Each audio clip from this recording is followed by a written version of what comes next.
We want to thank Next Level Marketing for being our opening sponsor on the podcast.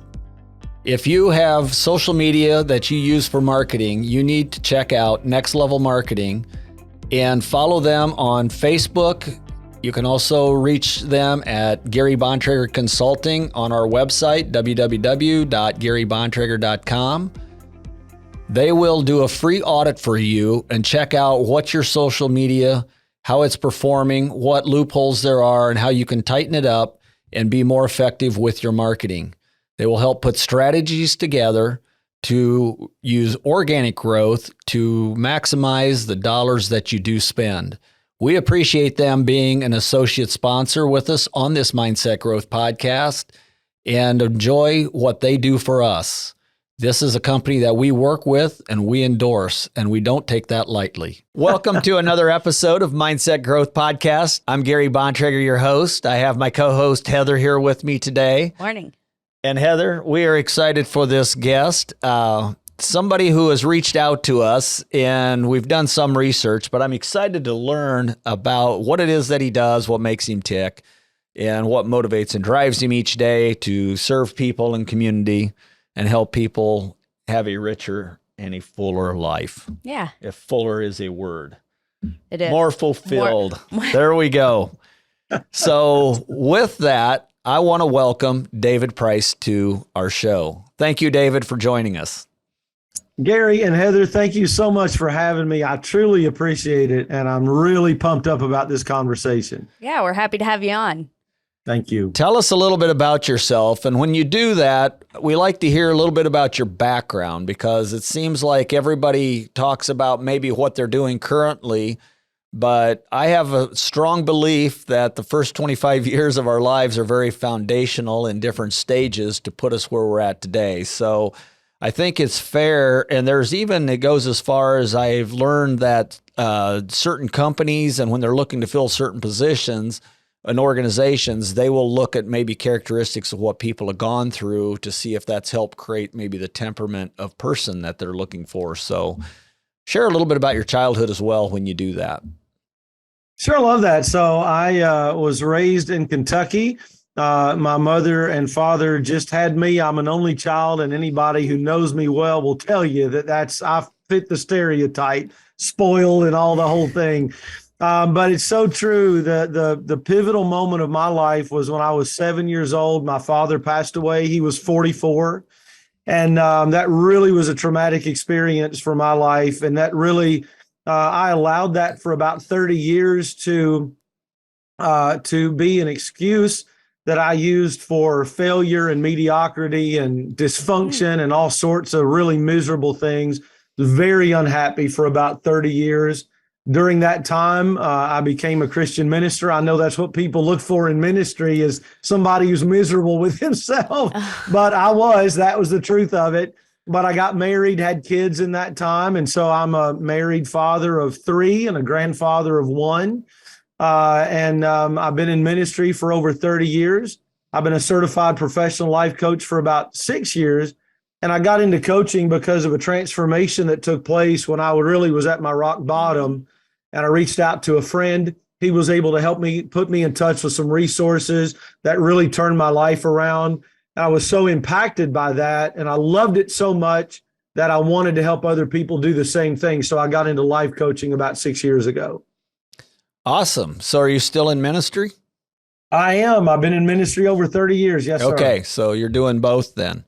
Yes, sir. Kind of go hand in hand some days, don't they? Hey, dude, I tell people all the time, I've been life coaching for over 30 years. I've just been calling it that for about 6. Definitely. Can you tell us if you have a morning routine? I do. I love this question so much because we make such a big deal of it in my coaching programs. And so I do. It's changed over the years. And one thing that really keeps me interested, I guess, is sort of changing it up and doing different things at different stages in my life. But I get up at 4 o'clock every morning. The very first thing I do is go make coffee. As you can imagine, at 4 o'clock, one needs coffee. And so I go make my coffee. And people think that's a little bit silly that that's a part of my morning routine, but I'm a firm believer that people should do in the morning what makes them happy, what sets them up to be in a good mood. And coffee really makes me happy. And so I go make my coffee first thing. And then I spend an hour working on my business. I know a lot of people don't recommend that, but for me, it really sets me up it really motivates me. It gets me excited, makes me feel like I've accomplished something important in the early part of the day. So I work on my business for about an hour, and then I watch a sermon video, and then I go through a personal development course, whatever personal development course I'm doing at the time. And so I go through that. And then depending on the time of the year, because I also teach high school a couple of periods or 3 periods a day, depending on the time of year, I either work on school or I start to work on sermons and Bible classes. And so I have a very, very important morning routine. Okay. Excellent. That's we find a lot of times people do. The times that they most likely deviate from a morning routine is when they've got young children.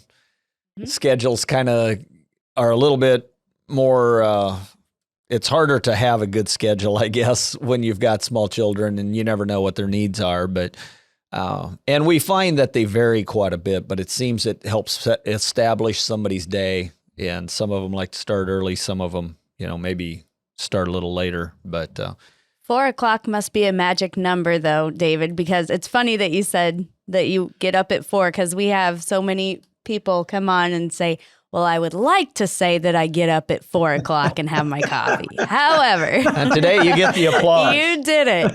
You do it. So kudos to you. It's not for everybody for sure, but I tell you, it makes me so happy to get up at 4.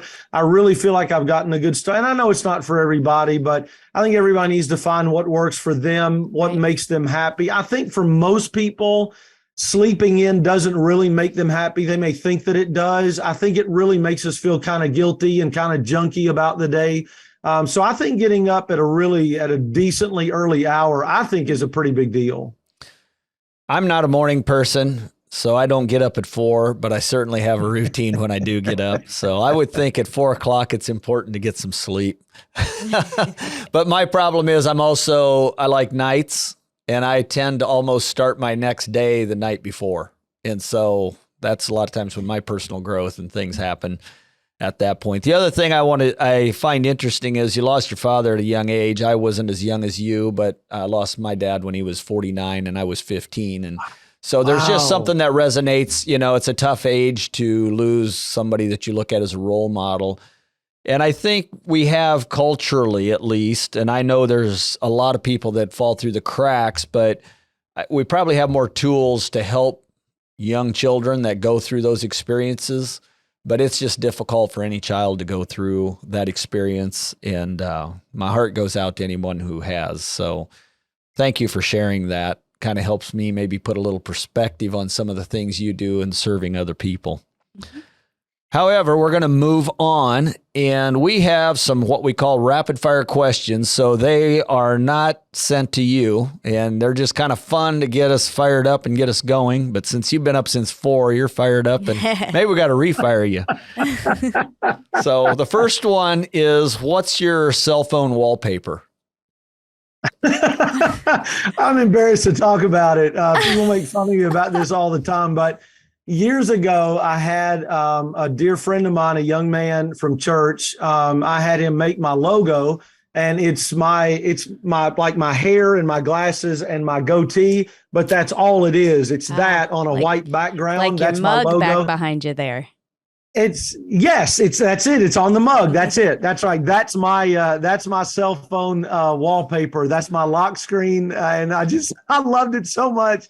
And it's a little embarrassing because it looks a little stuck on myself, but I mean, you asked me, so I told you. No, it's fun. It's fun. If I had something like that of myself, I might replace my kids on my wallpaper with that. I think it's pretty cool. So, yeah. Do you collect anything? Junk. I mean, junk, clutter, all kinds of stuff. I used to collect a lot of things, probably books more than anything. I love, love, love books. And so if I collect anything, it's probably books and cool socks. I like cool socks. Huh. Oh, yeah. We got a sock boy. club we can start now. We had a guest here a few months ago that he is really into socks, and I like socks. So we've got some connections. We're going to, instead of a book club, we're going to start a sock club. It'll be weekly rotation. Sock club for men. Oh, shucks. There you go. I got an idea for you. You get socks made with that photo of your wallpaper. I love that. And that's actually been brought up to me before, and I've never done it, but I need to get on that. I'm really glad you mentioned that. And then you can get people you could do that for other folks, and then they could buy socks with their own. I love it. That'd be awesome. I love it. I'm going to put you in charge of marketing. All right. There you go. All right. What's your favorite hobby? Probably reading. I love to read all kinds of books, and I think it's really important to read. So I'm very happy that what I love to do is also happens to be really good for you. So I'm a very avid reader. Read a book a week? I know, because I'm reading so many books at the same time, it's hard to get through any of them quickly. I've usually got about 4 going at the same time, so it's kind of hard to read them quickly, but I try to get through them as quick as I can. Interesting. Because we run into that sometimes when we ask people that question. You know, there's some folks that'll read. I mean, I personally usually read a book, and then when I'm finished, I go to the next one. But there are people that read multiples, and I don't know, maybe I'm too singularly focused. I struggle to keep it all together. So, I think you're probably doing it the right way. I think. Well, I wouldn't say that. I wouldn't say that. It's just, I think we're all unique, and that's some of the things that come out when we see those habits. Tell us a little bit about your upbringing. I mean, you mentioned you lost your dad, but I mean, come from a solid home, and I don't know. I mean, just how was that? Kentucky had to be when I think of Kentucky, I think of a Southern, well-mannered, laid-back atmosphere. Definitely Southern, and I'm definitely a son of the South. I'm very proud to be from the South. I love the South. I love living here. It is a very polite place to be, very friendly, and I do love it. It was a wonderful place to grow up. It was a small-ish town, and so you knew a lot of people. Church was a big deal with me and my family growing up. I was always in church. My closest friendships were in church, and so church very much has formed and shaped who I am. Very conservative, traditional church. And, a lot of time, and there was a period of my life when I kind of railed against that and kind of pushed back against that. But I know now that if it had not been for sort of the really firm boundaries that were in place because of my mother and the church, I really would have gone crazy. So those things really served me well. I'd made enough mistakes without having no boundaries at all. And so church was a big deal. Family, was a big deal. And thankfully I had not a lot, but I had several important men in my life who really paid attention to me. They gave me, they had a relationship with me, and they noticed me and helped me with things. That's a big deal to a boy without a dad, as Gary, I'm sure you know and can speak with experience. That was a big deal, and I was very blessed to have several men in my life who were like surrogate fathers. That was a really big deal. Yeah, that certainly is a huge, huge impact. Culturally, that wasn't something that really happened for me. I found that some years later with a couple of different men, and I valued those relationships tremendously, and still do have a great deal of respect for those people because they're giving a piece of themselves they don't have to give away. And, you're required to give it to your children, but you're not always required to give it. And the only way I know how to reward them is to pay it forward to others. So it's, I just wanted, I guess I focus on that because you and I both experienced it.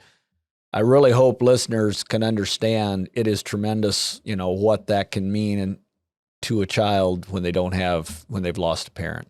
And I'm sure it's the same way if it's a daughter loses her mother and things like that. Absolutely. It's huge. And, I was blessed. I just stepped back this last year. I just stepped away from coaching sports. I had been doing that for over 20 years, and it was such a blessing to me And the thing that I loved about it, I was never a great X's and O's guys. I never have been. But one thing that I could do was connect with kids, love kids. I always hugged them, asked about them, really showed interest in them. Today I get messages from kids that I coach, Happy Father's Day. They still call me coach. They hug me when they see me. And I've been really blessed to, as you said, to pay forward what I got. And I think it's really important for people to really make a commitment to that, to notice kids that maybe come from broken homes or without moms or dads, kids that are being left out, kids that are misfits, that sort of thing. They really need connection. And we can really make an impact when we take the time to notice and talk to kids who are in that position. It makes a world of difference. Absolutely. Gives them a role model to look up to. So when you said you grew up in a small community, is that still where you're at? And that's kind of where you stayed and put your roots? No, I moved halfway across the country. I was in Kentucky for a long time. And then I was the second place that I had ministered. I'd been there for 13 years.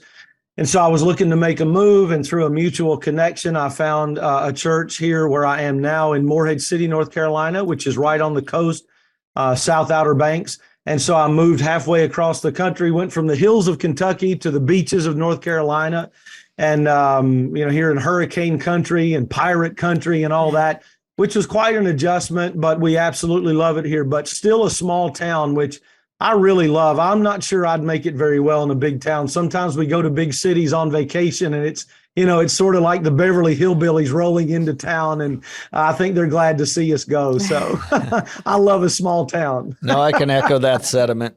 My oldest son lives in New York City, and I tell him 3 days of that, and it's time for Dad to go home. Amen. It's a little bit tough. From the concrete jungle to the nice green grass. Right. Amen.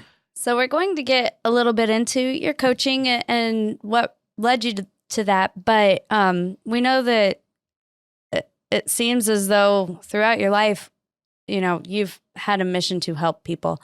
Can you tell us a little bit about what your mission is in life currently? Well, it is to help people. And I don't know if it was losing my father.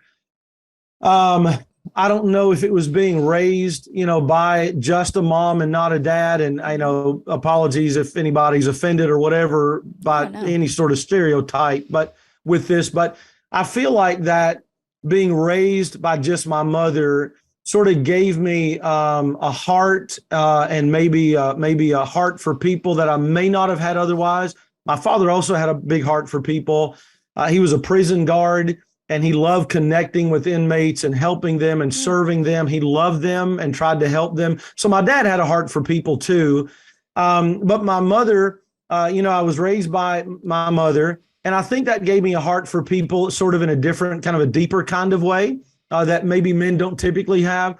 And I remember that my mother talks about when I was in high school, my mother said I broke down one night in tears and was talking about how everybody came to me with their problems, even in high school, and I didn't have anybody to talk to. So even then, I was sort of that kind of person.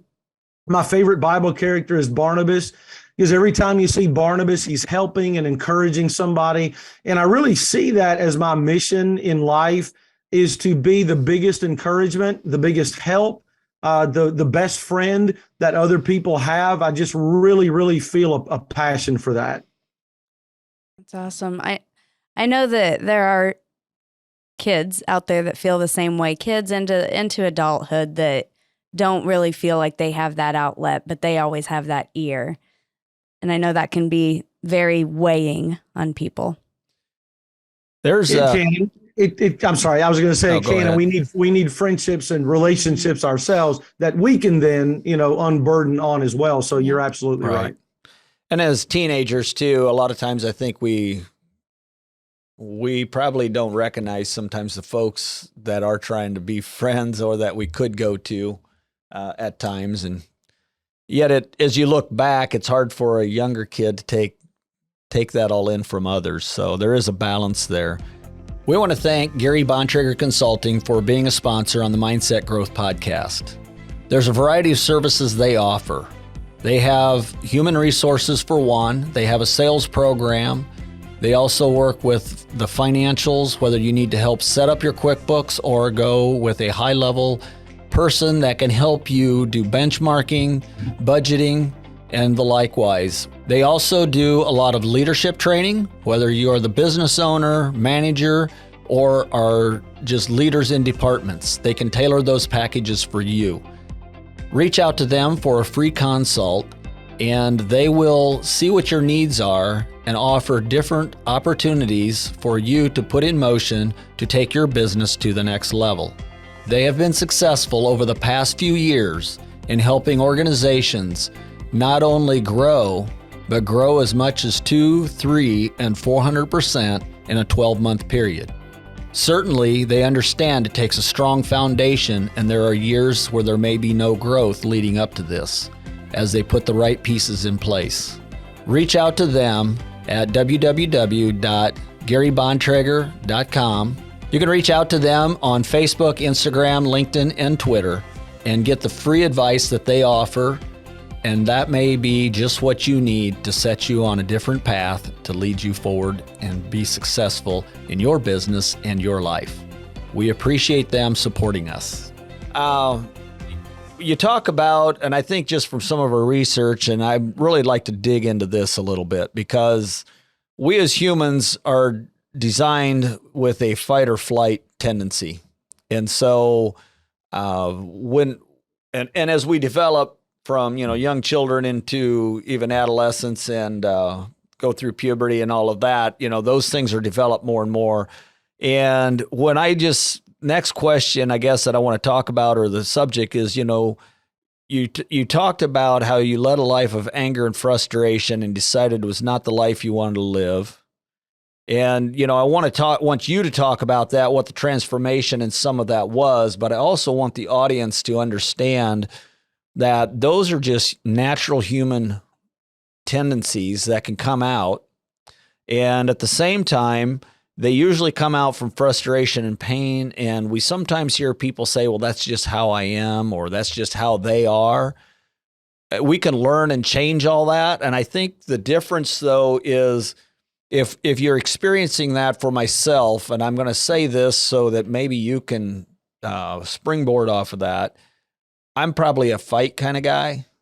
And it come out of self-protection when I felt like I was being attacked, but it created tremendous anger. And so I wouldn't even wait to see what they were really trying to say. I just took the vibe and went with it.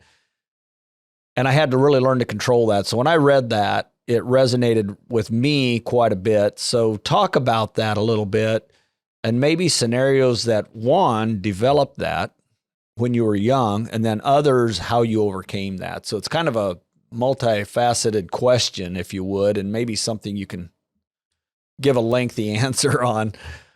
Yeah, well, sure. So, the anger and frustration came from what I perceived as the unfairness of the situation, that here I was a boy who lost his dad, and how is a boy supposed to learn how to become a man, to be a dad, a father, just a male, play sports, and again, not to be stereotypical, but as a boy, you feel like you need a man in your life to help you learn those kinds of things, fix cars and all that kind of stuff. And I never got all that. I don't know how to fix anything. I'm a mediocre athlete at best. And so I just felt this great unfairness. Why did God allow this to happen? Why did my dad not take better care of himself? He had some unhealthy habits and weight and that sort of thing. And so I just felt like it was unfair. And then, of course, my mother is put in the unenviable position of having to raise a boy by herself while having to work and do everything that's got to be done. It's all on her. Understandably, she didn't do it perfectly. And so then I was angry at that. Why didn't she do a better job? Why did, this and that? And so then there was some abuse from some folks. When I was a young child, there was some abuse that happened against me.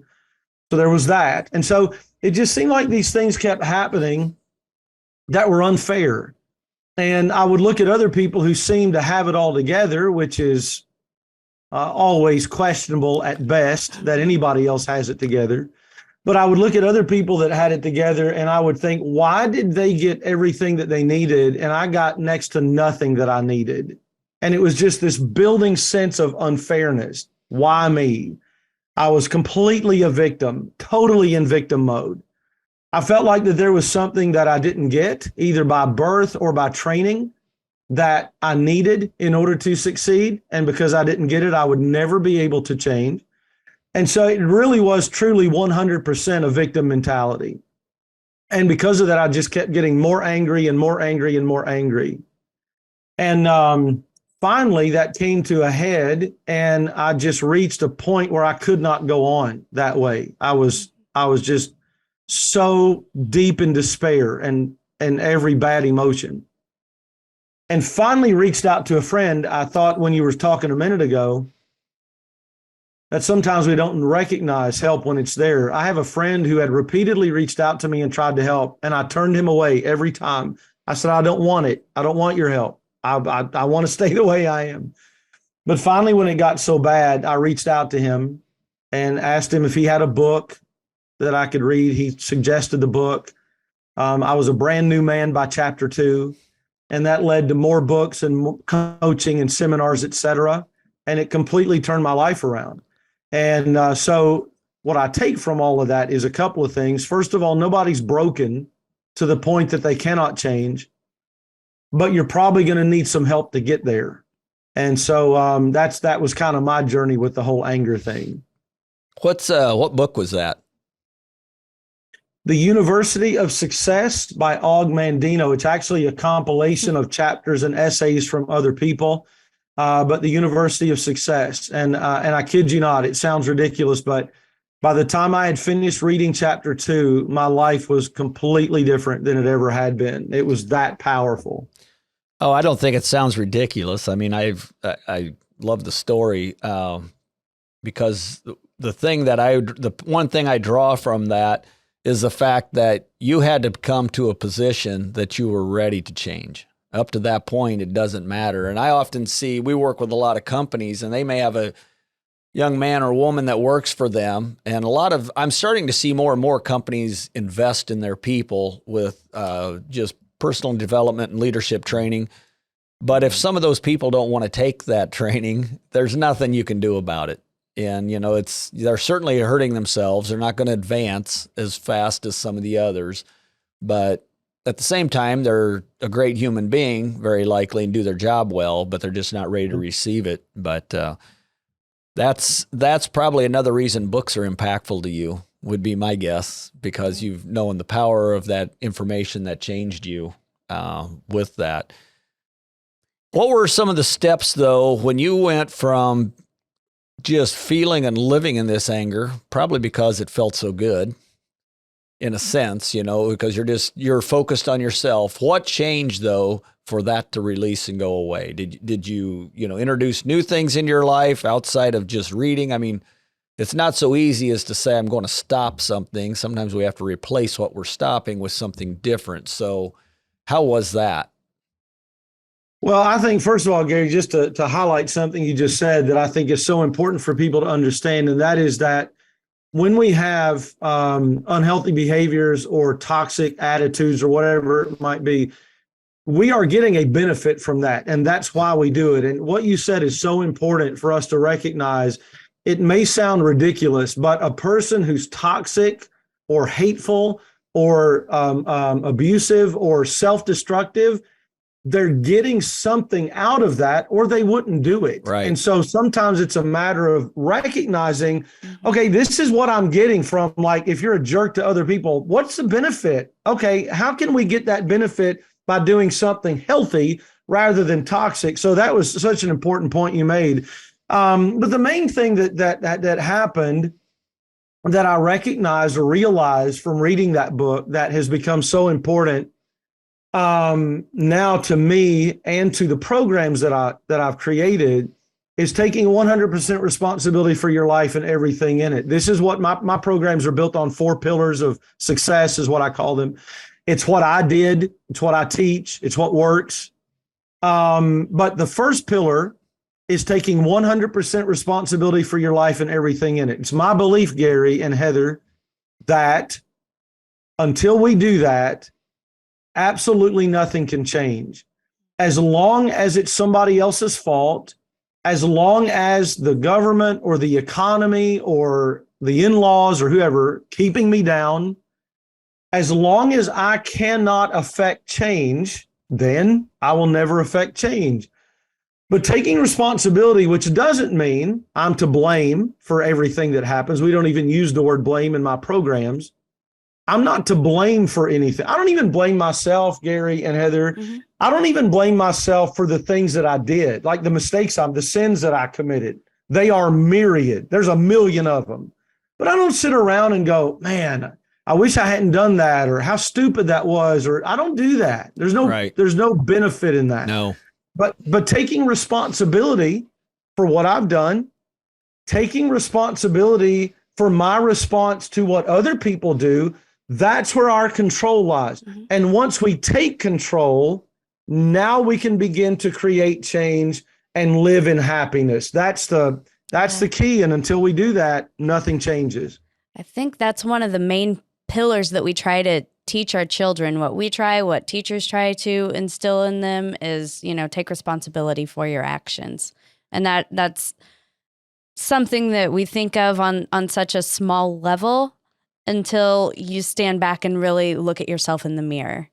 So that's a very good point to make.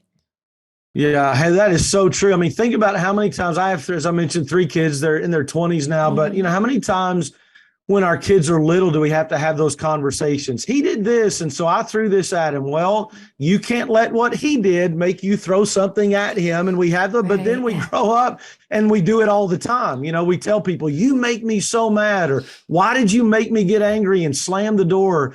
And we just, as you said, Heather, such a great point. We have to have those conversations all over again, this time with ourselves. One thing that's unique, and I think I talk a lot about our mind being the strongest muscle in our body. And so it's what you went through is you strengthened your mind and changed how you processed and thought when you erased the anger and found gratitude and things you could look. I mean, that's one thing I did. And I guess that's what I would ask you. I had to replace anger with gratitude.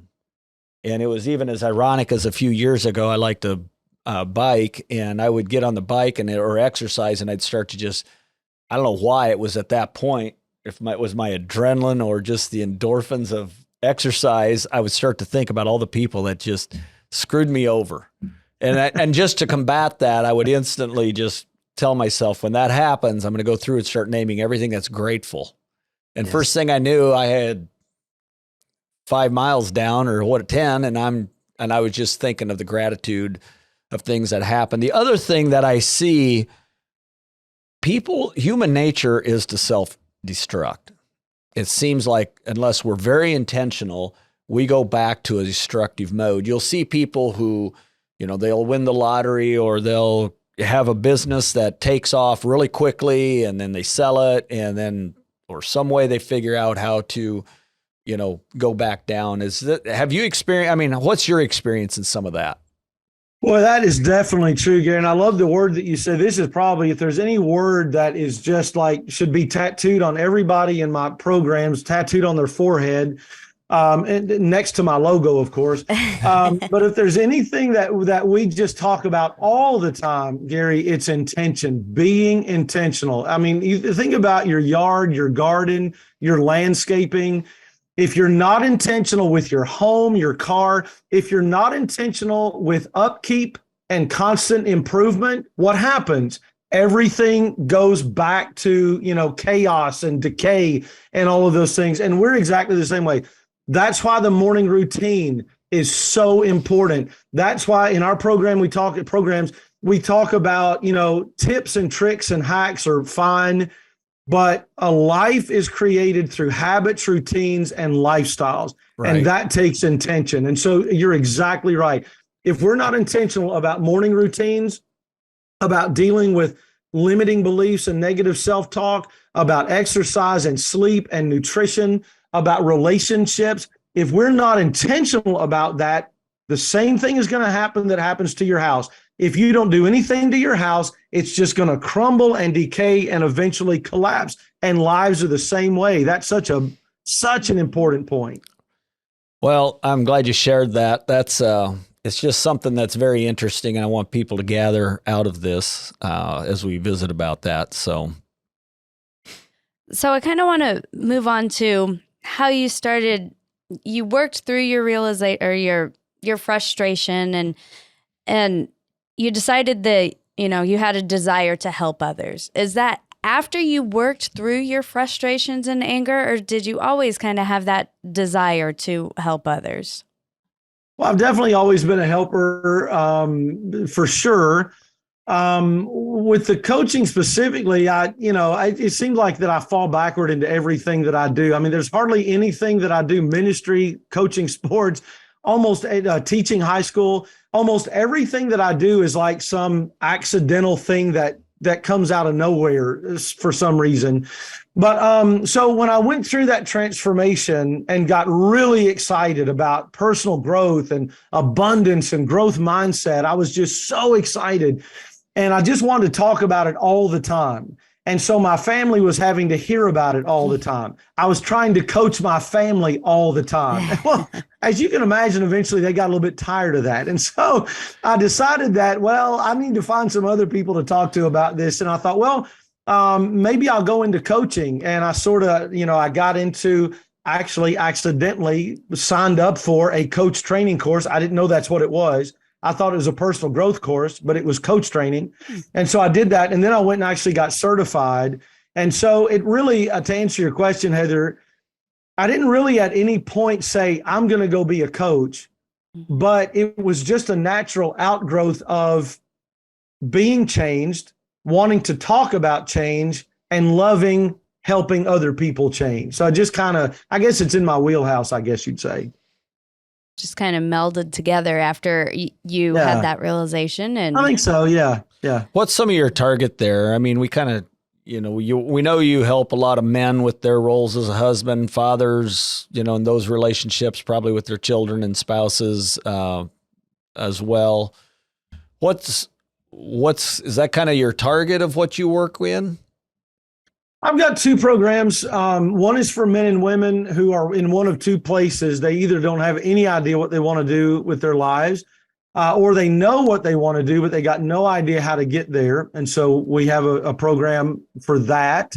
And then I also have a program, it's newer. I have a program for husbands and fathers who want to stop taking their frustration out on their wives and children. And so we have both of those. Okay. So that's a lot of that's where your coaching basically is developed and comes out of then, is in those types of programs. And you've done this for about 6 years.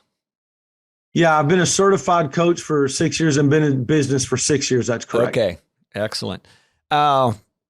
What's something that, when you go through this, what are some of the things that drive you and motivate you with that? Is it, the success stories? Is it seeing the difference? That is huge. Obviously, we love to see the light go on, and we love to hear, to be on that phone call where somebody says, man, I did this thing that you teach and it turned around for me. That's a big win. I think what motivates me more than anything is I'm in contact with a lot of people in a lot of different avenues, and the constant in what I see in people is hurt. People are hurting. Everybody is hurting. Some people are hurting terribly, and seeing someone hurt really, really affects me at a deep level. I guess because I know what it's like. I've been there. And I just want so badly to help them get better. I just, seeing people hurting really affects me. And it's something that I want it to change. And Sure. So I want to try to help make that change. And so really it's just that. I hate seeing people in great pain. Right. And I know that I've got some things that can help on the coaching side, on the spiritual side, or just as a friend. I know that I've got things that can help. I know that hurting at a deep level is in many ways unnecessary. In many ways, it's fixable. And I just want to help as much of that as I can. Awesome. I think one of the things that I can pick up visiting with you here is that you've got a mission and a purpose. And I think so often when folks, I like to challenge people if they, sometimes we go out and we set goals, but if we don't really know what our mission in life is, it's really difficult because a goal is a vehicle to basically, transport ourselves to the end of it. And yet we got to have a real solid mission. Working with business owners, I've had the experience of having them sit down and write their personal mission statement and come back and go, we've got to change our business model and our business goals or mission statement because they're not aligning anymore. And they didn't know that before. So I think that's one thing that unfortunately media, and you work with it, I'm sure in church, you see a lot of folks there. We take all this information that comes at us so quickly, and it appears very differently from reality. And so we're comparing ourselves constantly. But I think if we can focus on ourselves, and actually we focus on our core self to get grounded, but you need to take your focus off yourself because we're not the Kardashians. And thank the Lord for that. There we go. We're not going to be. And I frankly don't want to be. Well, my thought with that is I know what my mission is in life. I know what, David, I can tell that you have a mission and a purpose in life. Heather, I know what yours is. When you have those, then you can establish a goal and a purpose to reach that. And it just changes life completely with that. Anything that you'd like to make closing statements with or share with your audience and our audience that's been impactful or life-changing, or where they can find you? Sure. Well, I think the main thing that that I try to tell people is I get asked this question all the time. What one thing would you leave people with? And it's always the same thing that that nobody is broken and things are not so wrecked in anybody's life that you cannot reach out and get help and make things better. The one thing we must not do is give up on trying again to make things better. I tell people all the time, I was at one point about 100 pounds overweight. And people say, what was the secret of your weight loss? No secret. I just kept trying and failing until finally it clicked and I lost it and kept it off. It was persistence. And so I just tell people all the time, you're going to try and fail over and over and over and over, but the answer is out there. Please do not give up. Don't stop trying. Keep trying because the answer is out there and help is out there. But I would love to connect with people a couple of different ways. My website is www.takebackyl for your life, takebackyl.com. Or they can connect with me on Facebook. A lot of good stuff there on my Facebook page. If you look up David Price on Facebook, there's a stunningly handsome man that comes up right there at the top of the list. I'm the one right underneath him, so you can find me that way. But I'm David Price in Morehead City, North Carolina, and I would love to connect and help with anybody who feels like they need help. I'd love to talk. That's great. I appreciate you taking the time to be on this podcast. I appreciate you reaching out. Always enjoy learning to know new people. I feel like I've made a new friend, and so I want to certainly stay in touch. And maybe our paths will cross again and I do some speaking engagements and things like that. So if you ever need somebody, let us know.